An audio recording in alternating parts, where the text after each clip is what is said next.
His best orator. So put your hands together please for Jonathan Bowden.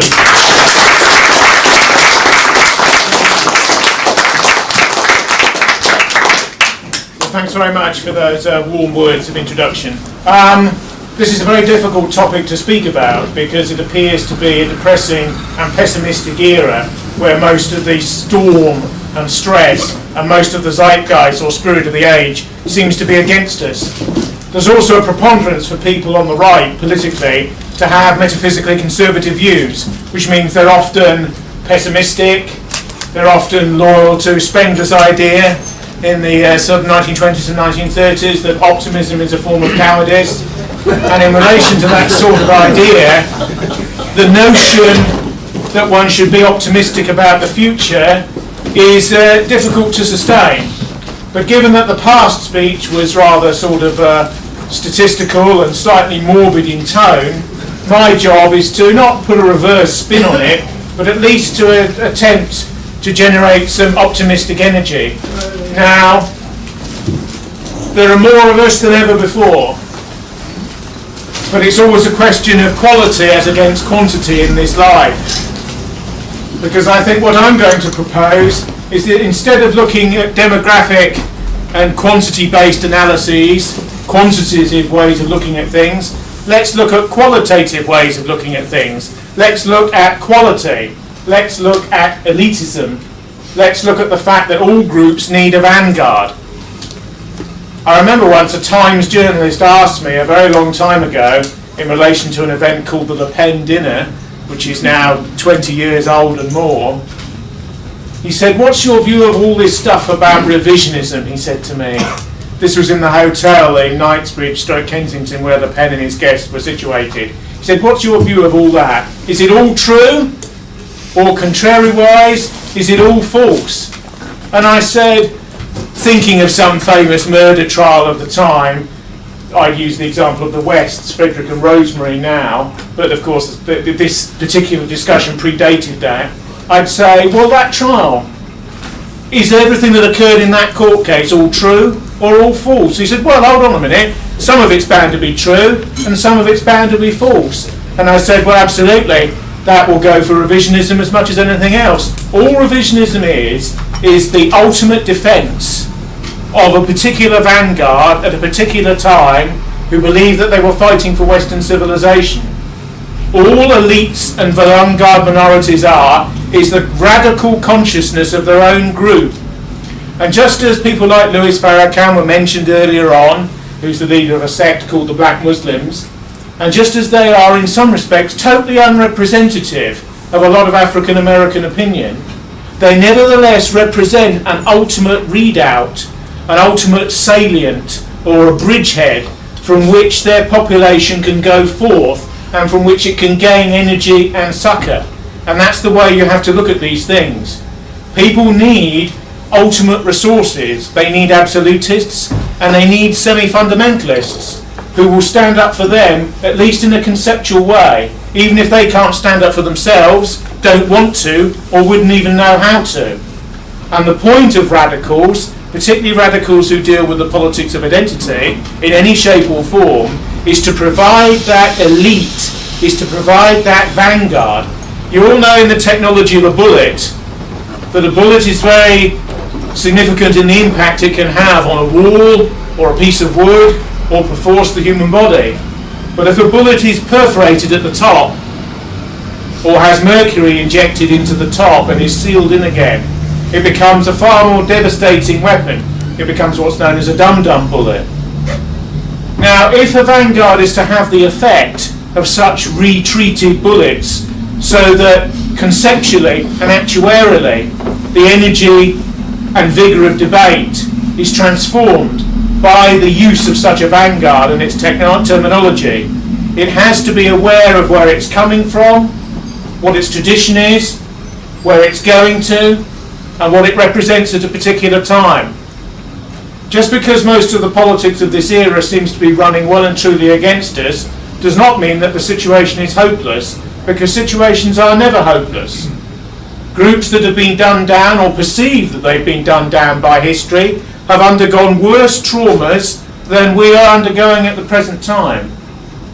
The danger of the ideology of the victim, which I don't really subscribe to, except as a tactic on occasion, is that you begin to think like a victim and you begin to act like a victim. Many of our people now are almost asking for a whipping, asking for a collective beating, asking to be forgiven for the past, asking to be forgiven for sins and crimes of the past which they never committed, which they're hardly aware of, which could be reconstrued as episodes of heroic cruelty or glorious Vanguardism that don't even need to be apologised for in the past or in the present. And so there's a degree to which I personally think that the doctrine of Vanguardism is the way out of the dilemma that we face. All communist movements believe that the proletariat needed to be saved from itself. They believe that the masses were degraded by feudalism and by capitalism. They believe that only an elite or a vanguard party could raise the masses up to socialism as the inverse of the capitalism they wish to replace. All communist movements that flourished in Western and other societies throughout most of the late 19th and 20th centuries based themselves on the vanguard principle. These movements were tiny, smaller than the number of people gathered in this room in central West London tonight, by a long way. When people include, I've got a book about literature at the moment on my desk, and in order to tabulate historical reliefs for literary points, they give the listing of events in particular years. And in one particular year, I'm not sure, it might be 1912, it talks about the Bolshevik and Menshevik split. It may have been in that year, it may have been in another year. That split happened in London. It happened in a pub in London. And all Bolsheviki and Mensheviki means is majority and minority. And there was a split between the two of them. And you can imagine them all with their beards and so on, haranguing each other and debating about whether there should be an instantaneous rising in Russia or whether they should wait for historical process to take its course, because Russia was not yet a capitalist society with a bourgeois class that could be overthrown, and so on. The majority of Londoners, even from the ethnic groups that a significant proportion of those communists were drawn from, would regard all of that as idiocy and lunacy, just as the bulk of white people today regard a significant amount of what we say as lunacy. All people who have a vanguard and elitist mentality are regarded as partly mad by their own groups, because the majority of people do not want to know. The majority of people wish to live their own life in their own way, and they only look at these broader questions when life impinges upon them and comes upon them, and the hand of life grasps them by the collar, and they really cannot do any other thing but notice what is in front of them. Many of the reasons our people do not seem to have a sense of solidarity amongst themselves in relation to the degree that some of the groups could be said to have is because a significant number of them have never been kicked, have never felt what it is as a group to be disprivileged in a society. Unfortunately, in certain areas of British and continental life now, and North American life, that process for some, and certainly not at the top or at the middle of the society, is beginning. They're beginning to realise what it's like to be a minority, or what it's like to be culturally disprivileged, or what it's like to be dispossessed in a way. Now, that spirit will grow, but it will only feed into consciousness in a number of select minds, because the bulk of people are not drawn to be in a vanguard formulation. People will only listen to a vanguard when they are desperate. They will only listen to a vanguard when they think there is no other hope. They would love many of the problems of contemporary Britain, many which revolve around the processes of immigration, to be solved. But they would love to have nothing to do with it themselves, and they would love that somebody came forward magically without trouble and without fuss to deal with it on their behalf.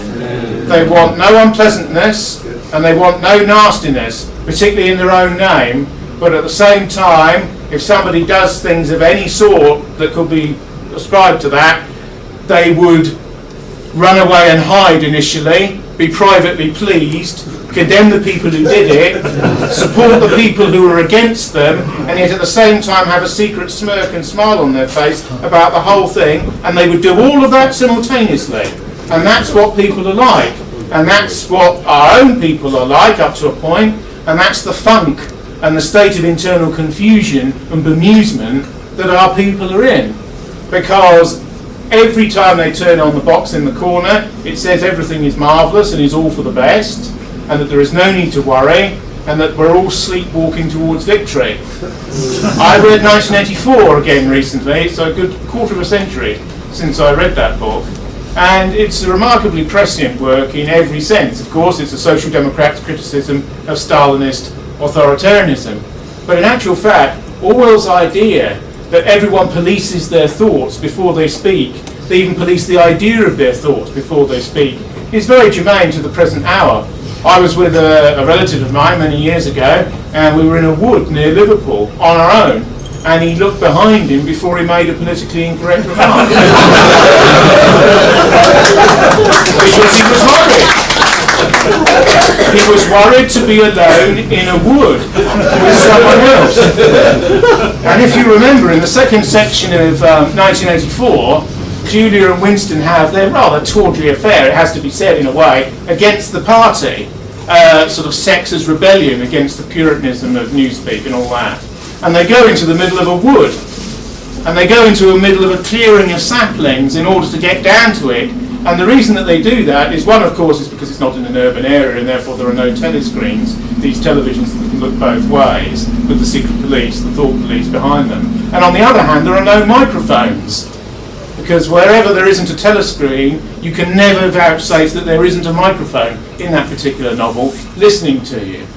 And people are policed now by political correctness, which they adhere to, and which they go along with, and which they profess to love, whilst at the same time hating and despising, looking over their shoulder as they refute it and rebut it in the context of their own life. Because that's what the majority is always like. The majority is confused and inane, and believes in the last thing that's ever said to them. Of course, in all societies you have a hierarchy of knowledge and understanding. Probably about 40% of people are quite politically proficient, know what's what, vote to a certain degree, have a cynical regard for the system as it is, at least are compos mentis about the sort of culture and society they're living in. But a good 60% are not. There's a famous story about a Labour Member of Parliament who went to a constituent's door. He was Dennis Potter, the playwright, that later emerged on the BBC. And he was a Labour candidate in his earlier vintage. And he'd knock on the door, and the woman and the husband would come to the door, and the woman would say, well, what are you going to do about immigration then? As a Labour candidate, as our candidate, as the candidate who will speak to the truth to us, unlike the Tories. No understanding, of course, that Labour is a centre-left party that believes in mass migration as a doctrine of law and morality, and whose Nationality Act of 1948 began the modern day process of complete societal transformation, because as Attlee said at the time, if the races of this world are mixed together, there will be no more war. And that is an ideology which many of the old Labourites believed in, body and soul, from the anti-colonial movement from which they came. But the bulk of Labour voters thought that Labour stood for something quite different from that. They thought Labour stood for them, and for their family, and for their extended family, and people who weren't like the people who lived on the posher estate down the way who voted for another party. That's what they thought. But Potter had to answer this woman and her husband as they stood before him. And he said, well, what do you mean? Labour is in favour of fairness for all. A politician's answer, of course, even on the doorstep. And she said, oh, but there's too many, and they're taking over the centre of town, and I don't feel safe anymore, and things have changed out of all recognition. And some of what that chap Enoch Powell says, I don't like him because he's a Tory, but at the same time, it's got some truth to it. And all the time, Potter was wanting to reply. He was wanting to reply that you're a bigot, I don't want your vote, I don't want it even if you're prepared to give it to me under other circumstances where you said you repudiated what you just said. And all the time, his agent was kicking him. Was kicking the back of his heels as if to say, come on, there's plenty of other doors, there's plenty more to do, Dennis, there's plenty to get the sort of the red ribbon vote out. Let's leave them to themselves. They'll probably vote Labour anyway, as indeed they will. And he kept kicking him and so on, and in the end Potter said, Labour's in fairness of all, But of course, we'll listen to your concerns, madam. We'll listen to your concerns. And as he was turning away from the agent said, and what'll it be then? To the husband, who'd obviously not really got a word in beforehand. And the husband said, oh yeah, we'll vote Labour as normal, because you listen to what we say. And that is, and they're not alone, because there's millions like that, millions and millions like that. The politicians will sort it out, politicians left to themselves will do something to make sure that things won't get as bad as they could be. The other thing you often hear about is death. People say, it's not going to happen while I'm around, therefore I don't need to bother about it. I've heard lots of people say to me, oh, it's all 40 to 50 years off. Who knows what will happen? I can't do anything, you can't do anything, so what's the point? In any case, I'll be dead by then anyway, or gaga, or very elderly, and so on. You hear that again and again, because of course what you have in modern Western societies is the extreme powerlessness of the individual. The individual, apart from maybe in consumption and expenditure of cash, the average individual feels totally cut off from the external society. It's what I call deep privatisation. Privatisation in the 1980s and the 1990s meant the disbursement of public utilities and was a sort of Thatcherite and neoliberal ideology. But privatisation has actually gone much deeper than that. It's the view that each is out for himself, and society hardly exists beyond the confines of one's own family, one's own extended family, and people that one happens to know. And people feel not just sort of deracinated, but depopularised and de-democratised, if there are such terms. And people are, in extraordinary sense, alone with the television, alone with the telescreen, which when they flick from channel to channel, tells them all the time that everything is perfect, and there are only nasty-minded people who will stir things up as vanguards and various forms of extremism. Extremism, of course, is something always to be rejected, but I think extremism is necessary. I think it's socially and mathematically necessary, because there has to be a logic to the logic of logic. There has to be something which takes the argument out to the furthest point on the circle. In maths, if you have a curve, you have a line that penetrates it at the furthest extent, and I believe that there has to be a logic that, in the realms of sanity and within the realms of what's possible, bisects the line at the most radical point. And that's what the people in this room are. That's what vanguard forms of identity amount to. They are the most radical manifestation of the implicit sense of becoming and belonging and identitarian man and womanhood of the ordinary people in one's own group. And you have to manifest that, and you have to represent it. And only by doing so can you have a certain effect, because you do have an effect by virtue of existing. There are many other groups on this planet who always ask a question when anything happens: is it good for us? Is it good for us, or is it bad for the others? But most people think, actually, is it good for us? Far more people, even of a more vanguard or elitist temperament, are prone to say, is it good for us, rather than is it bad for the others? Because contrary to liberals, who always think that positions of identity are based on the idea of doing others down, principles of identity are usually based on boosting, or to use an ugly contemporary phrase, bigging up one's own group. People actually think more positively about themselves than they do before they get into negativity about others. Contrary to the view that politics of identity is all about negativity towards others, and as long as you can suppress that through political correctness, everyone can live happily in a multi-cult, a multi-identity firmament, or melting pot. I think the point to make about vanguardism is whenever anything happens, people in other groups, and people in other vanguards, and liberal humanists in our own group, because the previous speaker said quite truthfully that it is indigenous liberals who are our real enemy. Indigenous liberals are always the enemy. Liberalism within ourselves is always the enemy.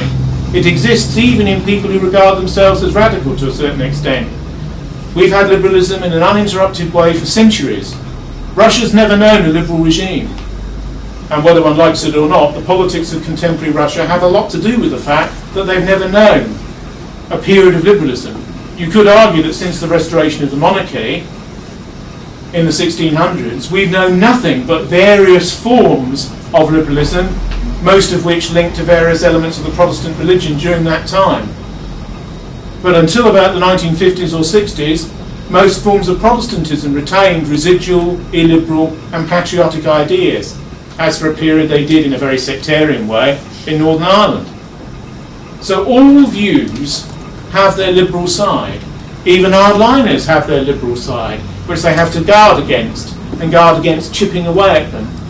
Liberalism also feeds on indifference, and indifference to the future, and indifference to the generations that are coming in the future. But Vanguardism is something different, because it lives for the virility of what might be in the future. And make no bones about it, what Vanguard Caucasians think about their future is watched and is listened to by liberals and by all the other groups. So the idea that what we do and what we say and what we think has no relevance or no purport is not true. What is true is that competition between groups is part of the stuff of life. And the contemporary society is based upon the formulation that that is not the case. And because it is the case, nature will trump all of the liberal arguments. The problem is that if it doesn't take a political form, nature's trumping of liberalism will be a very painful process to live through. A very painful process for ourselves, for everybody, and for all other persons in other groups. That is why we have to continue with putting forward percussively the politics of identity from our own standpoint. Let's take something in the news at the moment. There's a large cranking up and there's a building up of energy for an attack on Iran. At the moment, it appears to be small. It appears to be a cloud, smaller than a man's hand. The United Nations has reported that Iran is building a nuclear weapon. The United Nations has reported that their nuclear technology is of dual use, but all nuclear technology is of dual use. When we developed a nuclear weapon, the Americans were staunchly opposed to us possessing it because they wished to live in a unipolar world where only one power had that particular device. Of course, all other major nations were working on these devices. I believe 34 other countries are developing some sort of nuclear program at the present time, including Saudi Arabia, because they fear that Iran is doing so nearby. But let's look at it another way. Is it in our interest that Iran is attacked? Is it in our interest that Iran is attacked? And the answer has to be that it's not in our interest. And it's not in our interest because they're not natural friends of ours, not natural enemies of ours. They exist in a different part of the world. They exist in a post-imperial situation now. We do not wish to be dragged willy-nilly into yet further wars after Iraq and Afghanistan at America's and Israel's behest. And as soon as one factors into the question Vanguardism and group identity, it becomes quite clear that the Times and the Economist and all of these neoliberal and neoconservative journals pushing for an attack upon Iran is not in our interests. And other groups configure what goes on in the world directly as whether it's in their interest or not. In a confused way, our people aren't bothered whether Iran's attacked or not. Our people sit there watching the TV and think if the Israelis do it, well, I don't know what I think really. You know, somebody down the pub said it was a good idea. I've got no idea myself. Can they refuel their jets without American help? They'll need American help. If the Americans asked us to help, will that drag us into it?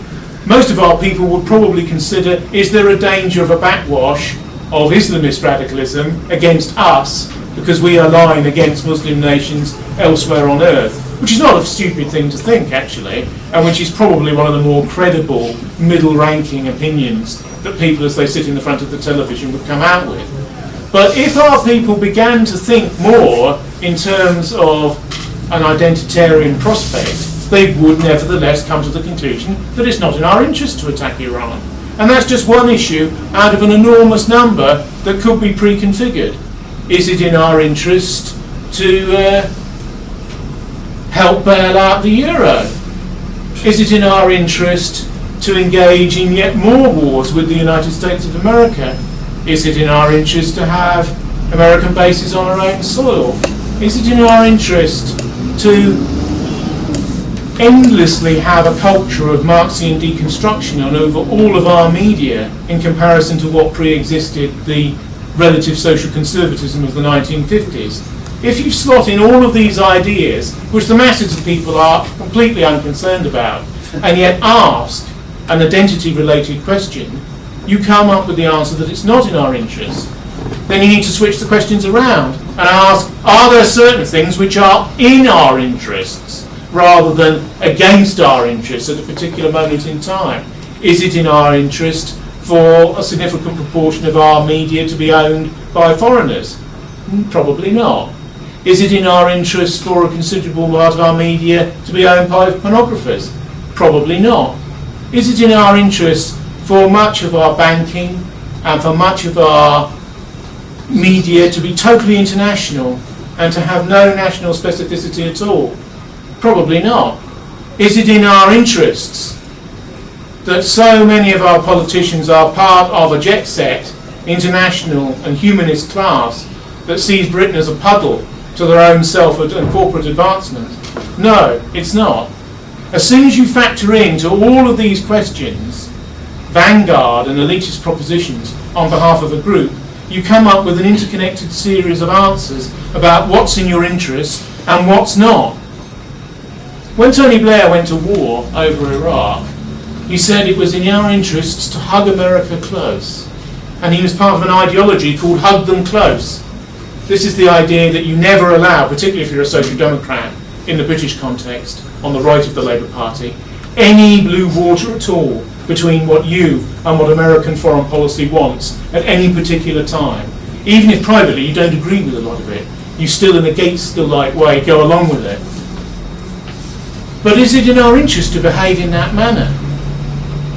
When we tried to act independently in what may well have been a folly-laden enterprise, which was the Suez operation in 1956, America slapped us down, slapped us in the face and ran the chops. And we had no particular answer either. When a run on the pound was engineered by the United States in order to humiliate this country and show it the error of its ways in going for some unilateral action with the French and the Israelis, but not at the behest of American power as it manifested at that particular moment, we were shown what was what. And it's interesting to note that amongst the extraordinary memorialism which is part of contemporary culture, where obscure Olympics are remembered, and Manchester United's victories in the 60s are remembered, and various other events are churned over by the media, Suez is never dwelt on.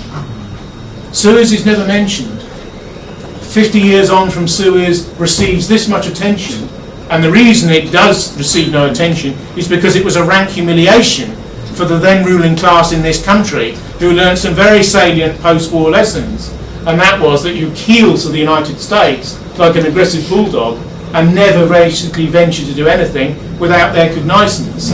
And part of the multi-ethnic reconfiguration of these islands is American by proxy, because everything that happens there happens here with a slight time lag, because we have modelled ourselves upon their model of near open borders and fiscal and capitalist movement of money all over the world, whereby communist China now controls large sections of the debt mountain that holds up the United States, and where two systems that could be said to be at war with each other ideologically, ultra-capitalist America and post-communist China, actually have each other in a handshake as well as round the throat, because they now rely on each other to prop each other up in the chaotic world system that now has evolved.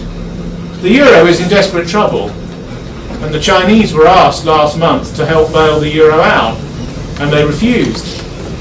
And quite rightly they refused, because it's not in China's interest to bail out the European economies unless they are reduced to an African level where they can buy country by country. As you know, China is buying up Africa. They basically say to the black Africans in the sub-Sahara, unlike the whites, and unlike the Arabs, we've never oppressed you. Let us buy your country. And they're transforming Africa. Eventually there will be, and there partly are, Chinese cities in Africa. It's not a stupid idea. They will begin running the bureaucracies, they will end up with their own demographic change, and with a smile on their face as they do it, they will take that continent. There's a new scramble for Africa, and it's not Europeans who are doing it. Our time over there when South Africa went has gone. The problem is not the dispossession of our colonial elites of the past, but the dispossession of our communities at home in the future and in the present. But my view is that as long as there is a vanguard to put forward the proposition of an exclusiveness for ourselves, there will always be hope. And that is independent of political parties. Political parties come and go. I believe a new one will be reconfigured in the next 18 months to 2 years on the basis of all the splits and splitting which has gone on at the present time. I believe that a new political party is the way forward, but our own people won't vote for it. Not in sufficient numbers, because they're afraid, and because they're in a funk, and because they would like something to happen, but are frightened of the consequences, and think that even to mention these things isn't nice. Only a vanguard can mention these sorts of issues, because only a vanguard is unafraid to deal with the thought of not being nice. These ideas afflict and paralyse our people to a degree which is quite extraordinary. Probably, viewed systematically, more pressure has to be put for there to be more of a radical response. Such pressure is always possible. Economic collapse is always possible. New wars and disturbances are always possible. But one thing we may have to get used to is the idea that as a group and as an ethnicity, we exist in Europe and North America and Australasia and also all over the world. There are plenty of other groups who see themselves as transnational groups, who see their destiny all over the world. They see their destiny in vanguard terms. They see their destiny as having a core group within their own selves that can come back from anything, genetically and in other ways. Not only do they ask the question when it is asked of them, is it good for me or is it bad for me or my group, they also are prepared to cleave to their own group in times of trouble. Certain ethnicities have preserved themselves 67% genetically and more since the ancient world. And they've done so by a culture of coherence and identity which crosses national borders and which understands that if a group is to survive, it may need to adopt some radical measures which involve rolling with the blows. English and British people exist all over the world. We exist all over the world, all over Europe, all over North America, all over Australasia, in quite a few of the countries of Latin America, in most of the ex-colonies. English is the language of the world. It's the lingua franca of modernity or post-modernity. We have given the world a great lot, and this is just to refract our own identity through the national consciousness of one particular people who are actually a part of it. So I think the worst thing that can be uttered at this time is despair. Because there are more than enough of us to provide the vanguard which is necessary. The trick is to link the vanguard to the popular will, and to find a way to link the vanguard to the popular will. So far, organisationally, in the post-Second World War world, there has been a failure to link the vanguard to the popular will. And that has occurred in all the societies of Western and Central Europe, and has occurred even in the post-communist Eastern European societies, where it did appear that such a thing was on the cards immediately after communism collapsed. It's also true to say that communism inoculated these populations against the worst and the most noxious forms of liberalism. The new right thinker Tomislav Stunic, who lived under communism and was imprisoned by it in Croatia with other members of his family, once said that communism rots the body, but liberalism rots the soul. And there's a strong degree of truth to that remark, because liberalism attacks on the internal front, on the front of values and identity. It's why the majority of our people refute their vanguardistic yearnings and callings. Most people, particularly teenage boys, have a sort of yearning for Vanguardism when they're early in life. And then they forget it as they get older, and it becomes smeared and smudged over by various forms of liberal orthodoxy. They start either not voting, or they vote for one of the prescribed parties: Conservative and Unionist, Liberal Democrat, Labour. As long as you remain in that area, you're pretty safe in this country, job-wise, career-wise, matrimonially-wise, in terms of reputation, in terms of bourgeois reputation in particular.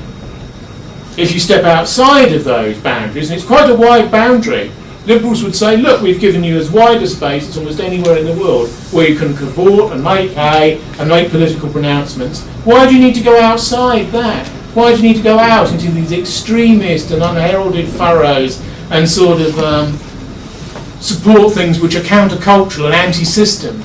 And the reason that one would choose to do so is because they're not in the interests of the group from which one originates. That's the only reason that one would choose to do so. The only reason for Vanguardism is for the elite to protect the mass and seek to bring it forward in history, because the mass can never act for itself. In Orwell's novel 1984, which I mentioned at the end, Winston and Julia fail in their rebellion, feeble though it was, against the all-powerful party, and Orwell wants them to be seen to fail at the end of the novel. But hope lies in the proles, if you remember. Hope lies in the landlady, in the thick-set woman with the laundry basket who's singing a song. It was only a hopeless fancy. Do you remember that? It was only a hopeless fancy. As she puts the diapers on the line, she's singing It Was Only a Hopeless Fancy, which is a prole-feed song given to them by the Ministry of Propaganda in that particular society. My view is that the future always lies with the elite, not with the mass. The future lies with those that will mould the mass and that will prepare for its energisation when a moment comes. That's why my message is one not of despair, but of hope for the future. Because as long as indigenous, nationally conscious, ethnically aware, racially aware, inegalitarian, elitist, and other values and views are put forward in a coherent way, in a sane way, and in an educated way, because that's what people expect views to be put forward in such a way. As long as that happens, there is always hope for the future, because people will align in extremis with their own defence mechanism, and they will align with the people who have put forward the defensive barrister's case, which can become offensive as well as defensive in a particular political and social moment. My view is that as long as there is a continuous effort to put forward the elitist agenda of our own group, in the sense that a proportion of people are prepared to place upon their own shoulders the burden of the moral leadership of their own group. That's what the black Muslims do. What the black Muslims in the United States do is they put themselves forward in the most radical way possible. The bulk of American blacks have no interest in Islam at all, and are Christian, and often deeply so, and will only vote for Christian politicians.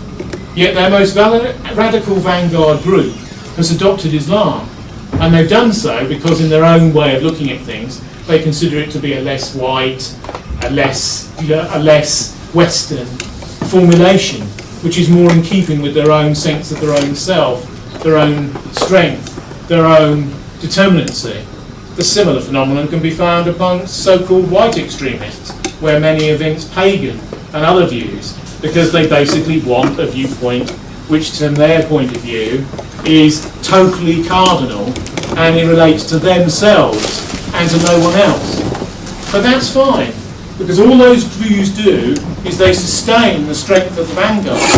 That's why people adopt radical metaphysical views, about which many people in this room would argue amongst themselves. But that's not the point.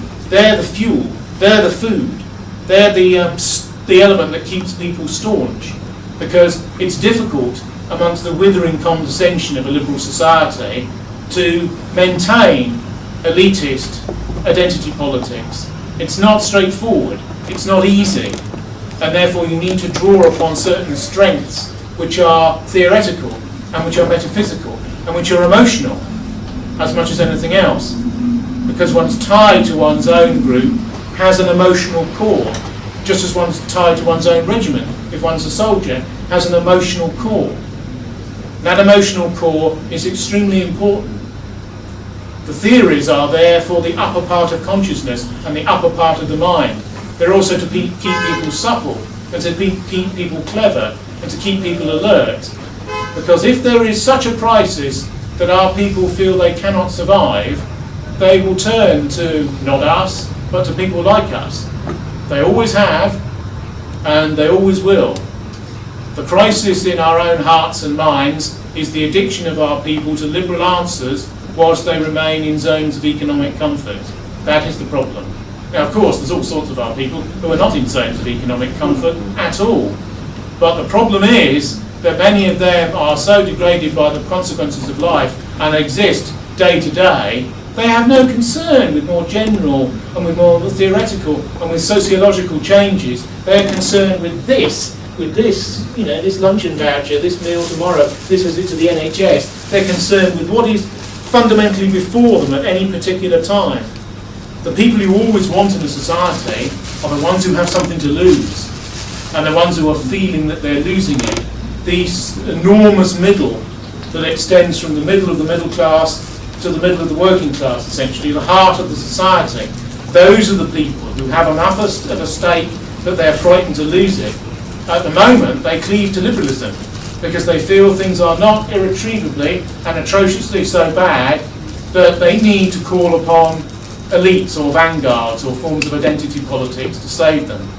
It's our job to keep pushing the message that they need to turn to their more radical proponents in order to be saved. And all that really can be done at this time is to continue to push that message. Organisations will come and go, but ideas remain, if not eternal, then semi-eternal. And all that we have to do is to keep pushing the message of our own self-belief, of our own form of identity, of our own unique position in history, of our own unique cultural achievements, of the barriers that exist to our own advancement, which are in ourselves. Although individuals could be harmed by other groups, the real cause of harm to ourselves is ourselves. Our own queasiness, our own moderation, our own love of reasonableness, our own love of seeing the other man's point of view. All that political correctness is, in some respects, is a growing out of Protestant/liberal apologetics, that we want to hear the other man's point of view, that we don't wish to be rude, that we don't wish to be unfair, that we don't wish to be insulting. And these things have been erected into a big engine, into a big destructive virus that can be used against us to such a degree now that people fear. People fear opening their own mouths. Everything can be said. Everything can be said, but it can only be said at an abstract and intellectual level. Because if you say things at a more guttural or a more primal or a more unindividuated level, you will be arrested immediately under all of the acts which have been passed. If you put things at a high enough level, if you put them at the level of a university right-wing seminar, basically, no one can touch you. No one can touch you on earth, irrespective of all the laws that have been passed. The only exception will be some of the revisionist legislation in Europe in relation to particular statements, and that applies just to certain European nation states and not others. But broadly speaking, you cannot be touched. But this means you're talking at an abstract level that alienates you even further from the masses, and which is done deliberately for that effect. But also remember that everyone knows that what you're saying, everyone knows what is being said, because things are digested at different levels, and people absorb things sensually, intellectually, emotionally, psychologically, through the hand, through the heart, through the eye, through the fist. They sense it and hear it at different levels. And everybody understands what is being said, even if it's implicit. Ours is an implicit group. The English are in part shy and restrained, and even slightly socially awkward. That's why theatre is so important in our history, because it gives an alternative space to be others and to be exuberant and to be passionate and to be bombastic and virile, things which are not seemingly part of the national characteristic as is. But everyone understands what is being said. Everyone understands what is happening in this society. Everyone understands the transformation which is being wrought. And everyone understands, or almost everyone understands, the choices that may have to be made in the future. It's quite clear that at the present time, people are not going to vote for a vanguard party and there isn't one. But that doesn't mean that a vanguard party shouldn't exist. My view is a vanguard party should exist and will have to be rebuilt for the moment when such a thing may occur. But the real point is the fact that such a vanguard exists. Menachem Begin once said that all he needed was 200 men. For Zionism to be established in Palestine, all he needed was 200 men who were prepared to act selflessly in the national and ethnic cause and in a religious cause, although his movement was not an explicitly religious one. You don't need many people. You don't need, when the politics of mass and individual identity come up, an enormous army of people. What you need is those who have the courage and the will to speak at a particular time, and those who keep the mental continuity of that tradition going over time. Because everyone notices what we say, even if it's kept from the masses. Everyone notices what the politics of identity amounts to. Periodically, there's always a programme on the BBC about the far right, of some salacious sort. That's always there. It needs to be there. It's a compulsive need. Why does it need to be there? Because liberals need to scratch. They need to find their opposite half. They need to find their other side, their shadow, their darkness. They need to stare into the pit of darkness. That's what they need. They're loved with this sinister other side that they project onto. In Freudian psychoanalysis, there's the idea of projection. Now, let's not get into whether that's a true theory or not, but it's an interesting idea that people who don't like something about themselves project their own nastiness and their own fear and fervour onto others. And that's in some ways what liberals do with people who have, let's call it, nationalistic opinions in Western societies. They're a product of a sort of secular demonisation, aren't they, really? Because the elite that speaks for its own group is treated as the secular equivalent of Satanism, virtually.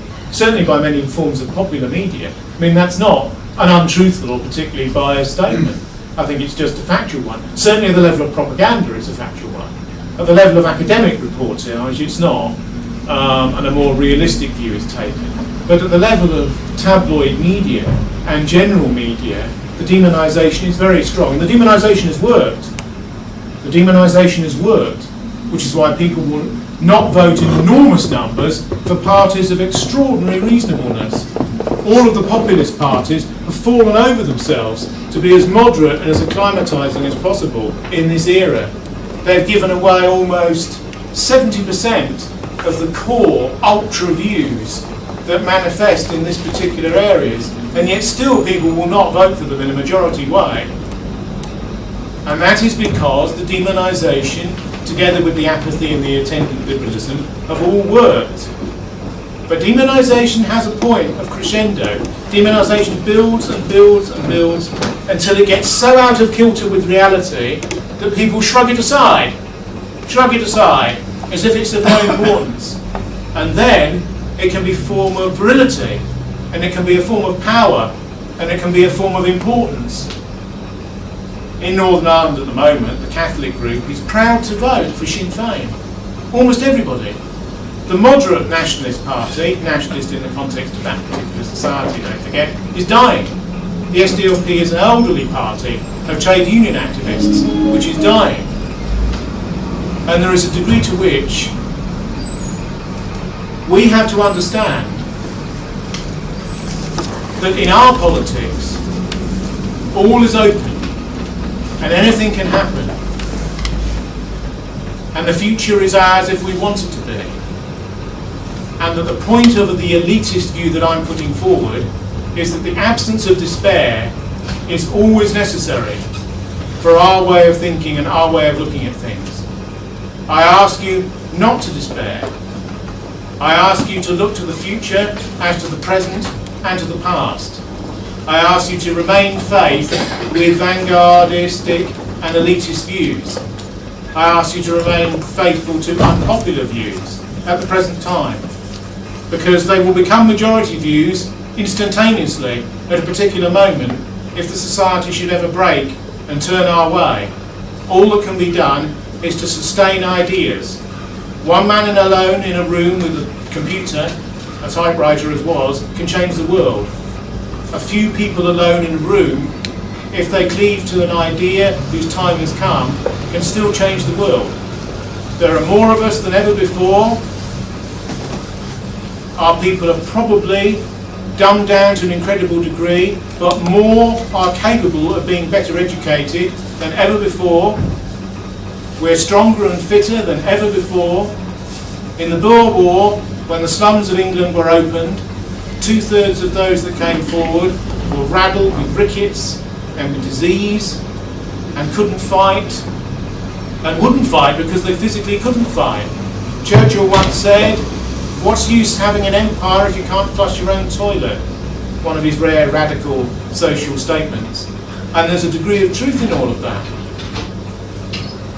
So I would ask the people in this room to understand that they're part of a tradition of non-surrender, a tradition of ultimate resource, a tradition that never says die, a tradition that's the epitome of military life, but in another area, theoretically and politically and actuarially. One can never take one's identity from one. One exists for a purpose. Liberals believe life has no purpose. But life has a purpose, and life's purpose is to go forward and to confront that which is before you. And what is before us is cultural dispossession, unless we're prepared to do something about it. What we can do about it will depend upon the circumstances. But what we can do is to remain loyal to our own sense of identity, to our own sense of becoming, to our own sense of what we may be in the future. Most people are truly afraid. They are afraid to open their own mouths in relation to any of these issues. We must not be. We must understand that that degree of fear needs to be conquered in ourselves, as it will be conquered in others. Only when the time comes will we be looked to, if we remain loyal to our vision of ourselves. We know who we are. We don't know yet where we are going, but we will always exist, and we must always maximise the maximum potential of our existence. There's a book on the side of this room called March of the Titans, which in its way hopes to adumbrate all that we have achieved. Our quadrant of mankind has achieved an enormous amount through elite individuals who replicate back onto the majority the success of their own group, in architecture, in law, in art, in scholasticism, in morals, in economics, in military affairs, in technology, elsewhere. But also in political leadership, also in military courage, also in vanguardism and elitism. The present political class has betrayed us. But that doesn't mean the political classes can be done away with. It just means they need to be replaced with people who are better and stronger and more willful and more in tune with the internal vibrations and sense of solemnity of their own group. I ask you to put your hands together for Britain, for Europe, for Indo-European civilization, for our notion of ourselves, and for an undying and unquenchable fire that can never be put out because it never knows what it is to be extinguished. Thank you very much.